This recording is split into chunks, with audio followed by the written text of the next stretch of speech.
There's a moment that doesn't always look dramatic from the outside, but inside it changes everything. It's not loud. It's not explosive. It doesn't come with a grand announcement or a sudden exit. In fact, it can be so quiet that even you don't fully recognize it at first, but it's there. It's the moment an empath finally reaches their edge. For a long time, being an empath may have felt like a gift you carried with pride. You were the one who understood, the one who listened, the one who could feel what others were going through even when they didn't have the words to explain it.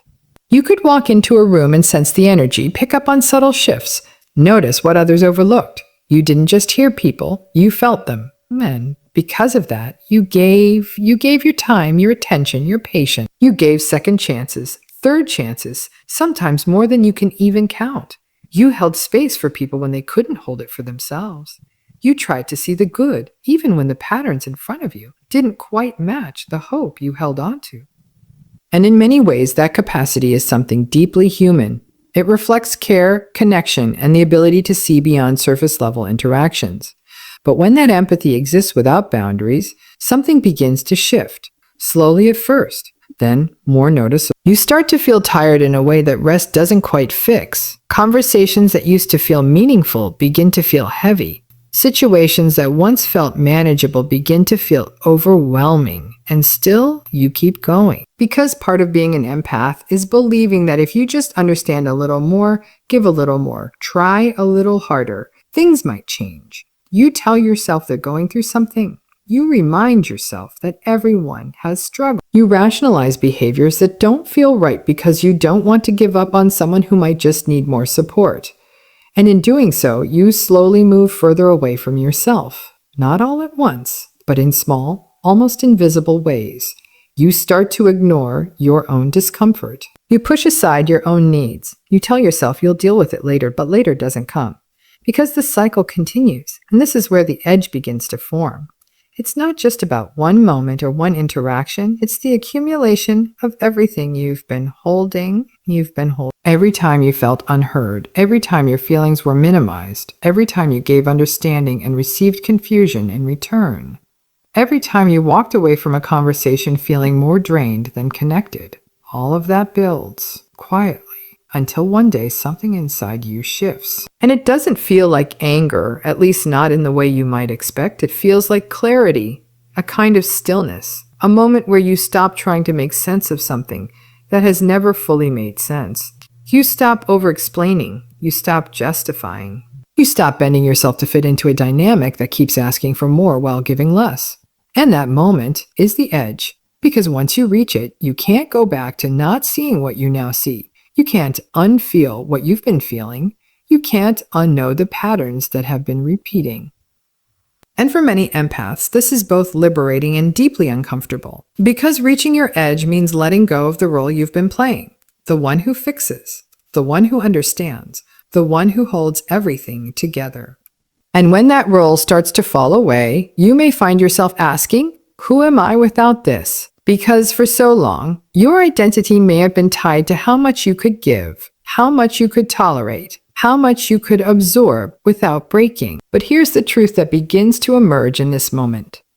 Your worth was never meant to be measured by how much you can endure. Your empathy was never meant to be used against you. Your capacity to understand others does not require you to abandon yourself. This is where the awakening begins. Not in a dramatic shift outward, but in a quiet decision inward. You begin to listen to yourself, really listen. You start to notice what feels right and what doesn't without immediately trying to explain it away. You begin to honor your discomfort instead of dismissing it. You start to recognize that your needs are not something to feel guilty about. They are something to respect. And this doesn't mean you stop caring. It means you start caring differently. You begin to understand that empathy without boundaries leads to exhaustion. That compassion without self-respect leads to imbalance. That understanding someone else does not mean accepting behavior that harms you. And this realization changes how you show up. You become more intentional, more aware, more grounded in your own experience. You no longer rush to respond to every emotional demand. You no longer feel responsible for fixing what isn't yours to fix. You no longer absorb everything around you without filtering what belongs to you and what doesn't. And that shift can feel unfamiliar. Because for so long, your instinct was to move toward, to engage, to help. Now, your instinct is beginning to include something new, discernment. You start to ask different questions, not a how can I help them, but is this healthy for me? Not a what are they going through, but a what am I experiencing in this moment? Not how do I make this work, but a does this even align with what I need? And those questions bring you back to yourself. They create space where there used to be constant outward focus. They allow you to reconnect with your own perspective, your own feelings, your own truth. And as that connection strengthens, something else begins to happen. Your tolerance for certain behaviors decreases, not because you've become harsh or unforgiving, but because you've become aware. Aware of the cost of staying in situations that drain you. Aware of the patterns that keep repeating. Aware of the difference between genuine connection and emotional dependency. And with that awareness, your choices begin to change. You may start setting boundaries that you once avoided. You may step back from conversations that feel circular or dismissive. You may choose silence where you once felt the need to explain. And these choices can feel uncomfortable at first because they challenge the patterns you've been living in. They disrupt the expectations others may have of you. They require you to tolerate discomfort in the short term for the sake of your well-being in the long term. But they also create something powerful: space. Space to breathe, space to think, space to exist without constantly reacting to external demands. And in that space, you begin to rebuild your relationship with yourself. You start to trust your instincts again.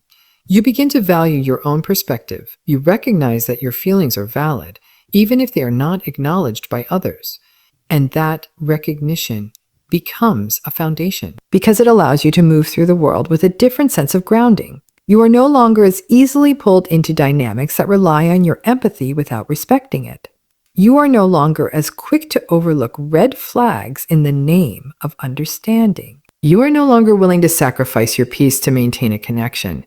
And this doesn't mean you stop being an empath. It means you become an empowered one, an empath who feels deeply, but also honors their limits, an empath who connects, but does not lose themselves in the process. An empath who understands others, but also prioritizes their own well-being. And that version of you is different, not hardened, not closed off, but clear about what you deserve, clear about what you will accept, clear about the kind of energy you are willing to engage with.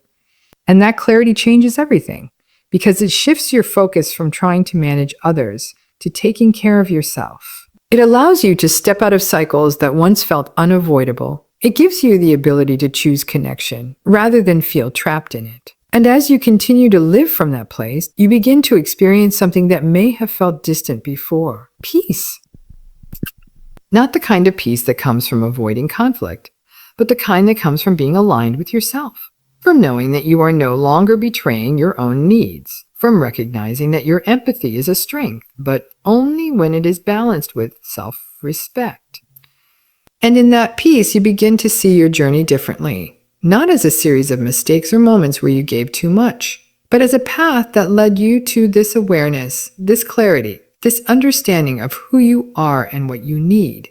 Because reaching your edge was never about breaking. It was about waking up to the patterns, waking up to the imbalance, waking up to the truth that you deserve more than just being the one who always gives. And once you wake up to that truth, you can't go back to sleep. You begin to move through your life with a different kind of awareness. So, one that is not driven by obligation, but by intention. One that is not shaped by external expectations, but by internal clarity. And that awareness becomes your guide. It helps you recognize when something feels off. It supports you in making choices that align with your well-being. It reminds you that you are allowed to take up space, not just in the lives of others, but in your own. And as you continue forward, that sense of self becomes stronger, more stable, more rooted in truth. And that is where your transformation truly begins.